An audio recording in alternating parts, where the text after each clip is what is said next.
Hello dears, today we are going to discuss the second unit in English.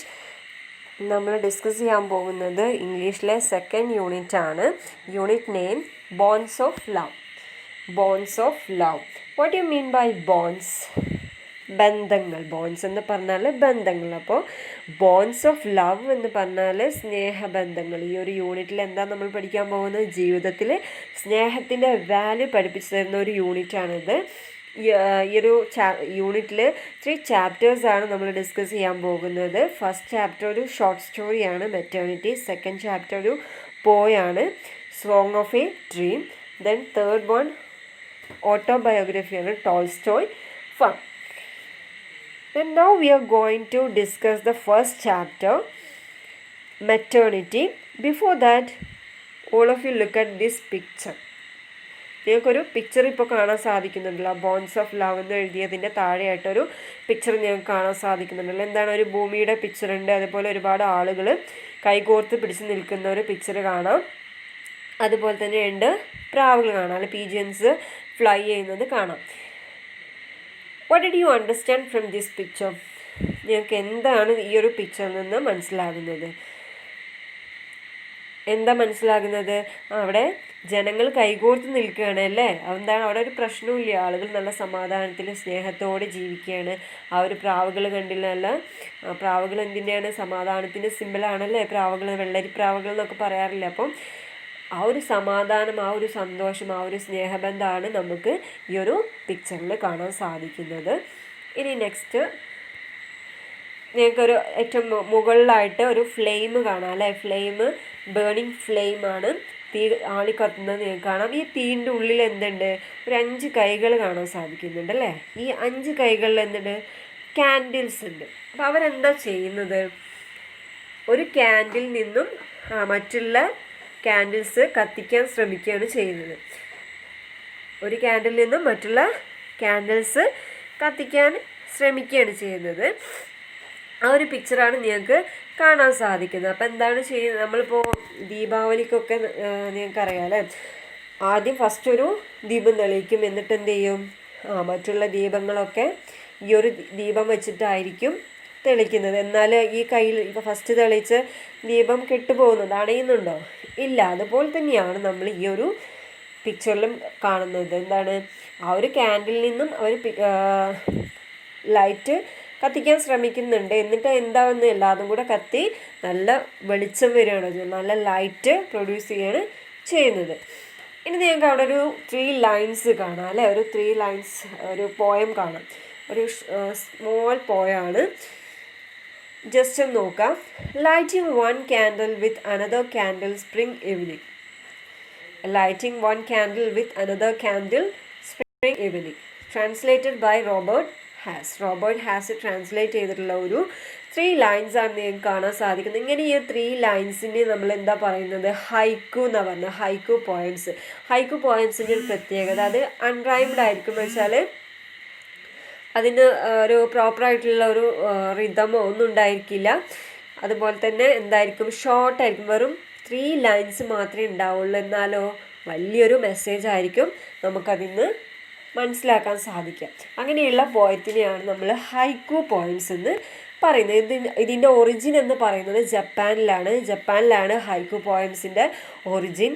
Just നമുക്ക് ആ ഒരു 3 lines എന്താണെന്നുള്ളതൊന്ന് നോക്കാം. Lighting 1 candle with another candle spring evening. എന്താ ഇതിൽ പറയുന്നത്?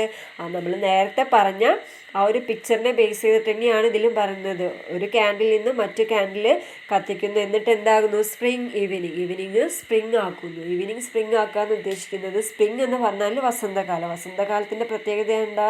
എല്ലാ പൂക്കളും മരങ്ങളൊക്കെ പൂത്തു നിൽക്കുന്ന, നല്ല ഫ്ലവറിങ് ഒക്കെ നടക്കുന്ന ഒരു കാലമാണ് സ്പ്രിങ് സീസൺ എന്ന് പറയുന്നത്.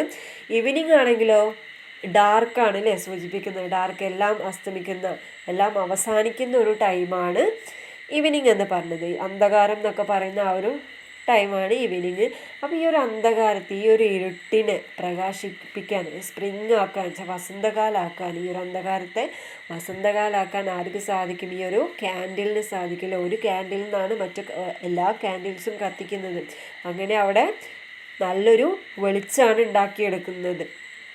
അതാണ് ഈ ഒരു ഹൈക്കു എന്നും നമുക്ക് മനസ്സിലാക്കാൻ സാധിക്കുന്നത്. ഇനി നമുക്ക് ചാപ്റ്ററിലോട്ട് പോകാം. ഫസ്റ്റ് ചാപ്റ്റർ മെറ്റേണിറ്റിയാണ്. മെറ്റേണിറ്റി ഒരു ഷോർട്ട് സ്റ്റോറിയാണ്. Short story written by Lilica Narcos. Maternity is a short story written by Lilika Nakos. അപ്പോൾ സ്റ്റോറി തുടങ്ങുന്നതിന് മുന്നേ ആയിട്ട് നമുക്ക് എന്ത് ചെയ്യാം, ഓഥറെ കുറിച്ചൊന്ന് ജസ്റ്റ് ഒന്ന് നോക്കാം. Lilika Nakos was born in 1903 and died in 1989. 1903 ജനിച്ചു, അതുപോലെ മരിച്ചത് 1989. She was a Greek novelist, journalist and short story writer. She was a Greek writer. ഈ ലിലിക്ക നാക്കോസ് എന്ന് പറഞ്ഞ ഒരു ഗ്രീക്ക് റൈറ്ററാണ്. എന്നാൽ നോവലിസ്റ്റാണ്, ജേർണലിസ്റ്റാണ്, അതുപോലെ തന്നെ ഷോർട്ട് സ്റ്റോറി റൈറ്ററാണ്. She was one of the first women writers of modern Greek prose and for many years the only woman in Greek journalism. അതുപോലെ തന്നെ ആ ഒരു മോഡേൺ ഗ്രീക്ക് പ്രോസിലെ ഏറ്റവും she was one of the first woman writers. First woman ആ ഒരു modern പ്രോസ് എന്ന് പറഞ്ഞാൽ modern Greek പ്രോസിലെ first റൈറ്ററായിട്ടുള്ള വുമണാണ് ലിലിക്ക നാക്കോസ്. അതുപോലെ തന്നെ ഗ്രീക്ക് ജേർണലിസത്തിലെ ഫസ്റ്റ് വുമൺ തന്നെയാണ് ഈ ലിലിക്ക നാക്കോസ്. കാരണം അക്കാലത്ത് അങ്ങനെ ആരും ഒരു ലേഡീസൊന്നും അങ്ങനെ ജേർണലിസം ഫീൽഡിലോട്ട് വരാത്തൊരു കാലമായിരുന്നു. എന്നിട്ട് പോലും ലിലിക്ക നാക്കോസാണ് ഗ്രീക്കിൽ ഫസ്റ്റായിട്ട് ആ ഒരു ജേർണലിസം ഫീൽഡിലോട്ട് വന്നിട്ടുള്ളത്. She is best remembered for her story collection title children's inferno, stories of the great famine in Greece. Lilika നാക്കോസിൻ്റെ ഒരു ഫേമസ് സ്റ്റോറി കളക്ഷനാണ്. സ്റ്റോറി കളക്ഷനെ പറയുന്നതാണ് ചിൽഡ്രൻസ് ഇൻഫെർണോ എന്ന് പറയുന്ന ഒരു സ്റ്റോറി കളക്ഷൻ തന്നെയുണ്ട്. One of her best known novels his lost stone. Lilika നാക്കോസിന് ഏറ്റവും അറിയപ്പെടുന്ന ബെസ്റ്റ് ഫേമസ് ആയിട്ടുള്ള ഒരു നോവലാണ് ലോസ്റ്റ് സോൾ എന്ന് പറയുന്നത്. ഇനി നമുക്ക് സ്റ്റോറിയിലോട്ട് വരാം. Let's start our story. Maternity. What is maternity? Maternity എന്ന് പറഞ്ഞാൽ എന്താണ്? മാതൃത്വത്തിനെയാണ് മെറ്റേണിറ്റി എന്ന് നമ്മൾ പറയുന്നത്. അപ്പോൾ ഇനി എന്താണ് ഈ ഒരു സ്റ്റോറിയിൽ ഡിസ്കസ് ചെയ്യുന്നതെന്ന് നമുക്ക് നോക്കാം. It was more than a month since they were at Marseilles. അപ്പോൾ ഒരു മാസത്തോളായി മാർസിലീസിലായിട്ട് ഒരു മാസത്തോളായിട്ടുണ്ട്. The camp of Armenian refugees on the outskirts of the town already look like a small village. അപ്പോൾ ആരാണ് ഒരു മാസത്തോളായിട്ട് മാർസിലീസിലുള്ളത്? അർമീനിയൻ റെഫ്യൂജീസ് ആണ് ഒരു മാസത്തോളായിട്ട് മാർസിലീസിലുള്ളത്. ഈ റെഫ്യൂജീസ് എന്ന് പറഞ്ഞാൽ അഭയാർത്ഥികളെയാണ് റെഫ്യൂജീസ് എന്ന് പറയുന്നത്. The camp of Armenian refugees on the outskirts of the town already looked like a small village. ഈ ഔട്ട്സ്കേർട്സ് എന്ന് പറഞ്ഞാൽ ഒഴിഞ്ഞു കിടക്കുന്ന പ്രദേശത്തെയാണ് ഔട്ട്സ്കേർട്സ് എന്ന് പറയുന്നത്. ഈ അർമേനിയൻ റെഫ്യൂജീസ് മാർസിലീസിൽ വന്നിട്ട് അവിടെയുള്ള ഒഴിഞ്ഞു കിടക്കുന്ന പ്രദേശത്തൊക്കെ താമസം തുടങ്ങിയിട്ടുണ്ട്. അവരൊരു മാസത്തോളമായി അവിടെ എത്തിയിട്ട് അവരവിടെ താമസം തുടങ്ങിയിട്ടുണ്ട്. ഇപ്പം എന്തായിട്ടുണ്ട്? അത് ആ ഒരു ഒഴിഞ്ഞു കിടക്കുന്ന ഒരു പ്രദേശം ഒരു സ്മോൾ വില്ലേജ് ആയിട്ട് മാറിയിട്ടുണ്ട്. ഇപ്പോൾ കണ്ടാൽ ഒരു വില്ലേജ് പോലെയുണ്ട്. They had settled down in any way they could, the richest under tents, the others in their ruined sheds, but the majority of the refugees, having found nothing better, were sheltered under carpets held up at the four corners by sticks. നമ്മൾ പറഞ്ഞു അവരവിടെ താമസം തുടങ്ങി എന്തായിട്ടുണ്ട്? ഒരു village പോലെ ആയിട്ടുണ്ട്. അവർ സ്വന്തമായിട്ട് കിട്ടിയിട്ടുണ്ട്? ഷെഡൊക്കെ കെട്ടി. അവരുടെ ഇടയിലും റെഫ്യൂജീസ് എന്ന് പറഞ്ഞാൽ ഒന്നുമില്ലാതെ വീടും എല്ലാം നഷ്ടപ്പെട്ട് വന്ന് നിൽക്കുന്നവരെയാണ് നമ്മൾ റെഫ്യൂജീസ് എന്ന് പറഞ്ഞ് നമുക്കറിയാമല്ലേ.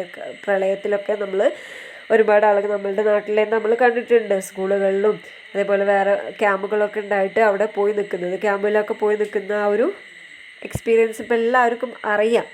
അപ്പോൾ അതേ ഒരു അവസ്ഥയാണ് ഈ ഒരു അർമേനിയൻ റെഫ്യൂജീസിനുള്ളത്. അവർക്ക് ഒന്നുമില്ല. അവർക്ക് ഒന്നുമില്ലാത്തൊരവസ്ഥയാണ്. എന്നാലും അവർക്കിടയിൽ കുറച്ചെങ്കിലുള്ള ആൾക്കാരുണ്ടാവും. അതാണ് അവരിൽ richest.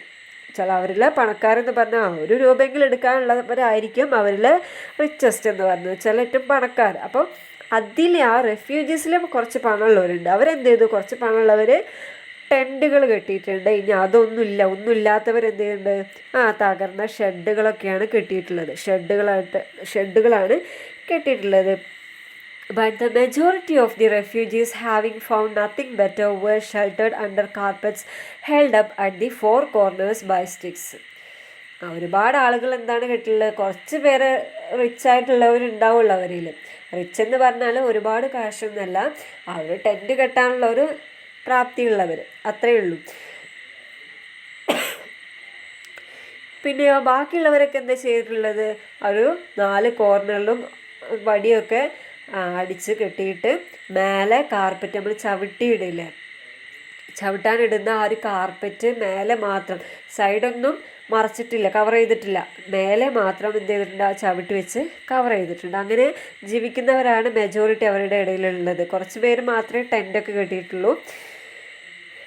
They thought themselves lucky if they could find a sheet to hang up at the sides and wall them from peering eyes. അവരിങ്ങനെ വിചാരിക്കുകയാണ് എന്ത്? They thought themselves lucky if they could find a sheet to hang up at the sides and wall them from peering eyes. ഒരു ഭാഗ്യം ഞങ്ങൾക്ക് കിട്ടുമായിരുന്നെങ്കിൽ അല്ലേ? ഏത് ഭാഗ്യമാണ്? ഒരു ഷീറ്റെങ്കിൽ ആ ഒരു സൈഡ്, നമ്മൾ പറഞ്ഞു എന്ത്, ആ ഒരു സ്റ്റിക്ക് 4 മൂലയിലും സ്റ്റിക്കുകൾ വെച്ചിട്ട് അതിൻ്റെ മേലെ കാർപ്പറ്റ് വിരിച്ചതാണെന്ന് പറഞ്ഞു. അപ്പോൾ ആ സൈഡ് ഇങ്ങനെ എപ്പോഴും ഓപ്പണായി കിടക്കണം. അപ്പോൾ ആ സൈഡ് മറയ്ക്കാനുള്ള ഒരു ഷീറ്റ് കിട്ടുമായിരുന്നെങ്കിൽ അവരെന്തായിരിക്കും? ഭാഗ്യവാന്മാരായിരിക്കും അല്ലേ? എന്തുകൊണ്ടാണ്? പുറത്തുനിന്ന് ആളുകൾ ഒളിഞ്ഞു നോക്കുന്നതൊക്കെ അതിനൊക്കെ ഒരു സമാധാനം ഉണ്ടായിരിക്കും ഈ ഒരു സൈഡിൽ ഷീറ്റ് ഇട്ടിട്ടുണ്ടെങ്കിൽ. അപ്പോൾ അങ്ങനെ ഒരു ഇത് കിട്ടിയിരുന്നെങ്കിൽ, ആ ഒരു ഷീറ്റ് കിട്ടിയിരുന്നെങ്കിൽ എന്ന് അവർ വിചാരിക്കണം. അങ്ങനെ ഒരു ഭാഗ്യം അവർക്ക് ഉണ്ടായിരുന്നെങ്കിൽ എന്ന് അവർ വിചാരിക്കുകയാണ്. Then they felt almost at home. The men found work no matter what, so that in any case they were not racked with hunger and their children had something to eat. അവർ ചിന്തിക്കുകയാണ്, അവരിപ്പോൾ എന്തായിട്ടുണ്ട്? അവിടെ ഇടുകി ചേർന്നിട്ടുണ്ട്. അവരിപ്പോൾ അവരുടെ നാടായി വീടായി എന്നുള്ള നിലയിൽ അവിടെ ആ ഒരു സ്ഥലത്തിനോട് പൊരുത്തപ്പെട്ട് വരികയാണ്. ആ ഒരു സൗകര്യങ്ങൾ കുറവാണ്, എന്നാലും അവർക്ക് അത്യാവശ്യത്തിന് ജീവിച്ച് പോകാനുള്ള മാർഗങ്ങളായി മേലെ ഷെഡിൻ്റെ മേലെ മഴ കൊള്ളാതിരിക്കാനും വെയിലടിക്കാതിരിക്കാനുള്ള അതായിട്ടുണ്ട്. പിന്നെ സൈഡിൽ നിന്നുള്ളേ ഉള്ളൂ, അത് കാലക്രമേണ ഇതായിക്കോളും എന്നുള്ള ആ ഒരു വിശ്വാസത്തിലായിരിക്കും അവർ ജീവിക്കുന്നത്. അവരെന്ത് ചെയ്യുന്നുണ്ട്? The men found work no matter what, so that in any case they were not racked with hunger and their children had something to eat. അവരുടെ മക്കളെ പോറ്റാൻ വേണ്ടിയിട്ട്, അല്ലെങ്കിൽ അവരുടെ വിശപ്പടക്കാൻ വേണ്ടിയിട്ട് എന്ത് ചെയ്യുന്നുണ്ട്? ജോലിക്ക് പോകുന്നുണ്ട്. ഏത് ജോലി ആയിക്കോട്ടെ, ഏത് ജോലിയായാലും അതിന് പോകാൻ അവർ റെഡിയാണ്, അവരൊക്കെ പോകുന്നുണ്ട്. All of them, Mikali alone could do nothing. അപ്പോൾ അവിടെയുള്ള എല്ലാവരും പോകുന്നുണ്ട് ജോലിക്ക്. എന്തിനു വേണ്ടിയിട്ടാണ്? തങ്ങളുടെ they want to eat their children. They want to eat their children and their family. അവർക്കും കഴിക്കണം, അതുപോലെ തന്നെ അവരുടെ മക്കൾക്കും കഴിക്കണം അല്ല. ഫാമിലിയെ മൊത്തം പോറ്റാൻ വേണ്ടിയിട്ടാണ് അവിടെയുള്ള ആണുങ്ങളൊക്കെ ജോലിക്ക് പോകുന്നത്. പക്ഷേ ഒരാൾ മാത്രം അവിടെ പോകുന്നില്ല. ആരാണത്? മിക്കാലി alone could do nothing. മിക്കാലി മാത്രം പോകുന്നില്ല. അപ്പം നമ്മളുടെ മെയിൻ ക്യാരക്ടർ വന്നിട്ടുണ്ട്. Who is the main character in this story? മിക്കാലി. എല്ലാവരും ആ ഒരു നാട്ടിലെ എല്ലാ പുരുഷന്മാരും ജോലിക്ക് പോകുന്നുണ്ട്, പക്ഷെ മിക്കാലി മാത്രം പോകുന്നില്ല. എന്താണെന്നുള്ളത് നമുക്ക് നോക്കാം. He ate the stale bread which his neighbors cared to offer and it weighed on him. പിന്നെ അവനെങ്ങനെയാണ് ജീവിക്കുന്നത്? ഈ നൈബേഴ്സ് എന്ന് പറഞ്ഞാൽ ഈ റെഫ്യൂജീസൊക്കെ എന്ത് ചെയ്യുന്നുണ്ട്? അവർ പഴകിയ കേടുവന്ന ബ്രെഡൊക്കെ ആർക്കാണ് കൊടുക്കുന്നത്? മിക്കാലിക്കാണ് കൊടുക്കുന്നത്. അപ്പോൾ അങ്ങനെയൊക്കെയാണ് അവൻ്റെ ജീവിതം മുന്നോട്ട് പോകുന്നത്. പോരാത്തതിന് അവൻ്റെ പുറകിലൊരു ഭാരമുണ്ട്. അയൽവാസികളുടെ ആ ഒരു എച്ചിൽ തിന്നിട്ടാണ് അവന് ജീവിക്കുന്നത്. പോരാത്തതിന് ഒരു ഭാരമുണ്ട് അവന്. For he was a big lad of 14, healthy and robust. എന്താണ് കാണാൻ ഒരു പയ്യനാണ്, 14 ഇയേഴ്സ് ആയിട്ടുള്ളൂ, 14 വയസ്സായിട്ടുള്ളൂ, നല്ല ഹെൽത്തിയാണ്, നല്ല റോബസ്റ്റ് എന്ന് പറഞ്ഞാൽ ബലിഷ്ഠമായിട്ടുള്ള, കാണാൻ നല്ല സ്ട്രോങ് ആയിട്ടുള്ള, നല്ല പവർ തോന്നിക്കുന്ന തരത്തിലാണ് അവൻ്റെ ബോഡിയൊക്കെ ഉള്ളത്, നല്ല ഹെൽത്തി ആണെന്നൊക്കെ നമുക്ക് തോന്നും. But how could he think of looking for work when he literally bore on his back the burden of a newborn babe? പക്ഷെ അവന് ജോലിക്ക് പോകാൻ കഴിയുന്നില്ല. നമ്മൾ പറഞ്ഞു അവൻ സ്ട്രോങ് ആണ്, ഹെൽത്തി ആണ്, 14 ഇയേഴ്സ് ഉള്ള, ജോലി എടുക്കാനൊക്കെ ഉള്ള ത്രാണിയുണ്ട് അവന്. പക്ഷേ അവന് എന്തിനു സാധിക്കുന്നില്ല? ജോലി ചെയ്യാൻ സാധിക്കുന്നില്ല, ജോലി എടുക്കാൻ സാധിക്കുന്നില്ല. കാരണം എന്താ? അവൻ്റെ പുറകിലൊരു ഭാരം ഉണ്ടെന്ന് പറഞ്ഞു അല്ലേ? എന്താണ് ആ ഭാരം? എ ന്യൂ ബോൺ ബേബി, ഒരു നവജാത ശിശു, ചെറിയൊരു കൈക്കുഞ്ഞാണ് അവൻ്റെ പുറകിലുള്ള ആ ഒരു വെയ്ഡ് എന്ന് പറഞ്ഞു വെച്ചാൽ ബേർഡൻ എന്ന് പറയുന്നത്, ആ ഒരു ഭാരം എന്ന് പറയുന്നത് ആ ഒരു ന്യൂ ബോൺ ബേബിയാണ്. Who is that new born baby? നോക്കാം ആരാണെന്ന് നമുക്ക് നോക്കാം അല്ലേ. Since his birth which had caused his mother's death, he had well proclaiming his famished state from morn till night. അപ്പോൾ ഈ ഒരു കുഞ്ഞ് ജനിച്ചപ്പോൾ തന്നെ ആരെ നഷ്ടപ്പെട്ടു? കുഞ്ഞിന് അമ്മയെ നഷ്ടപ്പെട്ടു. ഇവർക്ക് ഈ കുഞ്ഞിൻ്റെ അമ്മ പ്രസവിച്ചപ്പോൾ തന്നെ എന്ത് ചെയ്തു? അമ്മ മരിച്ചുപോയി. ഈ കുഞ്ഞിനെ പ്രസവിച്ചപ്പോൾ അമ്മ മരിച്ചുപോയി. പിന്നെ അവരുടെ ജീവിതം ഭയങ്കര കഷ്ടമായിരുന്നു. പിന്നെ ആരാണ് നോക്കുന്നത്? മിക്കാലിയാണ്. മിക്കാലിക്കാണെങ്കിൽ ജോലി എടുക്കാൻ വയ്യ. ഈ ചെറിയ കുഞ്ഞായ കാരണം കുഞ്ഞിനെ എവിടെ ഇട്ടിട്ട് ജോലി എടുക്കാൻ വയ്യാത്തൊരവസ്ഥയാണ്. കുഞ്ഞാണെങ്കിലോ he had wailed proclaiming his famished state from morn till night. കുഞ്ഞ് പട്ടിണിയാണ്, വിശന്നിട്ട് രാവിലെ മുതൽ രാത്രി വരെയും കരച്ചിലാണ്. വേൾഡ് തന്നെ അലറുകയാണ്. പ്രൊക്ലെയിം എന്ന് പറഞ്ഞാൽ അറിയിക്കുക. ചില പ്രൊക്ലമേഷൻ എന്ന് പറഞ്ഞാൽ ഒഫീഷ്യൽ അനൗൺസ്മെൻറ്റിനെയാണ് നമ്മൾ പ്രൊക്ലമേഷൻ എന്ന് പറഞ്ഞത്. ഇവിടെ എന്താണ്? മിഖാലിനെ അറിയിക്കുകയാണ് ഈ കരഞ്ഞുകൊണ്ട്. രാവിലെ എണീറ്റത് മുതൽ രാത്രി കിടക്കുന്നത് വരെ ഈ കുട്ടി കരച്ചിലോട് അലമുറയിട്ട് കരയാണ്. എന്തുകൊണ്ടാണ് കരയുന്നത്? ഫാമിഷ്ഡ് സ്റ്റേറ്റ്. ഫാമിഷ്ഡ് പറഞ്ഞാൽ പട്ടിണി കിടക്കുകയാണ്. കുട്ടിക്കൊന്നും കഴിക്കാൻ പറ്റുന്നില്ല, കഴിക്കാൻ കിട്ടുന്നില്ല. അതേപോലെയാണ് മിക്കാലിക്കും ഒന്നും കഴിക്കാൻ പറ്റുന്നില്ല, കഴിക്കാൻ കിട്ടുന്നില്ല. അവന് ജോലിക്ക് പോകുന്നില്ല, അതുകൊണ്ട് തന്നെ ഒന്നുമില്ലാത്തൊരവസ്ഥയാണ്.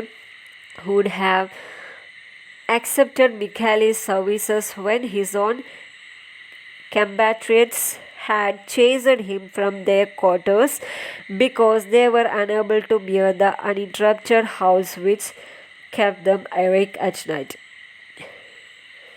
എന്ത് ചെയ്യുന്നുണ്ട്? അവിടെ കൂടെയുള്ള റെഫ്യൂജീസിലുള്ള ആളുകൾ, നൈബേഴ്സ് എന്ത് ചെയ്യുന്നുണ്ട്? ഇവനെ ചീത്ത പറയണം. കാരണം ഈ കുട്ടി രാവിലെ മുതൽ കരയാൻ തുടങ്ങുമ്പോൾ എല്ലാവർക്കും ഡിസ്റ്റർബാണ്, എല്ലാവർക്കും ശല്യമായിക്കൊണ്ടിരിക്കുകയാണ് ഈ ഒരു ചെറിയ ന്യൂ ബോൺ ബേബി. വിശന്ന് കരയാണ് ആ കുട്ടി. പക്ഷേ ആളുകൾക്കത് ശല്യമാണ്. ആളുകൾ ഇവനെ ചീത്ത പറയുന്നുണ്ട്, ഇടയ്ക്ക് പറയുന്നുണ്ട് എന്താണ് ഇങ്ങനെ കുട്ടി കരയുന്നത്, എല്ലാവർക്കും ശല്യമാവുകയാണെന്നൊക്കെ പറയുന്നുണ്ട്. Mikhali himself was dazed by these cries. His head was empty and he wandered about like a lost soul, dying from lack of sleep and weariness. മിഖാലിക്കും തോന്നി തുടങ്ങിയില്ല. മിഖാലിക്കും ഈ കരച്ചിൽ കേട്ട് ഭ്രാന്തായി തുടങ്ങി. His head was empty and he wandered about like a lost soul, dying from lack of sleep and weariness. മിഖാലിക്കും ഭ്രാന്തായി തുടങ്ങി. ഈ ഒരു കരച്ചിൽ കേട്ട് നിർത്താതെ കരയാണ്. അതേപോലെ തന്നെ എന്താണ്, അവന് അങ്ങോട്ടും ഇങ്ങോട്ടും അലഞ്ഞു തിരിഞ്ഞ് നടക്കുകയാണ്. കാരണം എന്താ? ജോലിയില്ല. ഈ കുട്ടിയാണെങ്കിലോ കരച്ചിൽ, ഭക്ഷണമില്ല, ഒന്നുമില്ല, വിശന്ന് ആകെ തളർന്ന്, dying from lack of sleep and weariness. ആടി നടക്കുകയാണ്. കാരണം എന്താണ്? വിയർനെസ് എന്ന് പറഞ്ഞാൽ ക്ഷീണം, ഭക്ഷണമൊന്നുമില്ല അല്ലേ. അപ്പോൾ മിഖാലി ഭക്ഷണമൊന്നും കഴിക്കാതെ, ഭക്ഷണവും ഇല്ല, അതേപോലെ ഉറക്കവും ഇല്ല. കുട്ടി കരയുന്നത് കാരണം ഉറക്കവും ഇല്ല. He is very tired. So he dying from lack of sleep and weariness അല്ലേ. ഇതേപോലെ അങ്ങനെ വാണ്ടേഡ് എന്ന് പറഞ്ഞാൽ അലഞ്ഞു തിരിഞ്ഞ് നടക്കുക. അവരെല്ലാം നഷ്ടപ്പെട്ട ഒരു ആത്മാവിനെ പോലെ അങ്ങനെ അലഞ്ഞു തിരിഞ്ഞ് നടക്കുകയാണ് Mikali. Always dragging about with him the deafening bird that had been born for his misfortune and its own, and that had so badly chosen the moment to appear on this earth. അപ്പോൾ അവന് വിചാരിക്കണത് ഈ ഒരു ഭാഗ്യം കിട്ട ജന്മം വെച്ചാൽ ഭാഗ്യം കിട്ട ജന്മം എന്ന് പറഞ്ഞാൽ ആരെയാണ്? ആ ഒരു ന്യൂ ബോൺ ബേബീനെയാണ് ഭാഗ്യം കെട്ട ജന്മം എന്ന് പറഞ്ഞത്. ഈ ഒരു ഭാഗ്യം കെട്ട ജന്മം എൻ്റെ ജീവിതത്തിലേക്ക് വന്നൂല്ലേ, എൻ്റെ അമ്മയെ കൊന്നിട്ടാണ് വന്നത്. അമ്മ മരിച്ചൂല്ലേ, ഈ കുട്ടിയുടെ ജന്മത്തോടു കൂടി അമ്മ മരിച്ചു. അപ്പോൾ എനിക്ക് ആ ഒരു വിമ്മിഷ്ടമുണ്ട് ഉള്ളിൽ, ആ ഒരു ഇതിങ്ങനെ കടന്ന് വിങ്ങലുണ്ട്, ആ ഒരു വിങ്ങലുണ്ട് ഉള്ളിൽ. Everybody listen to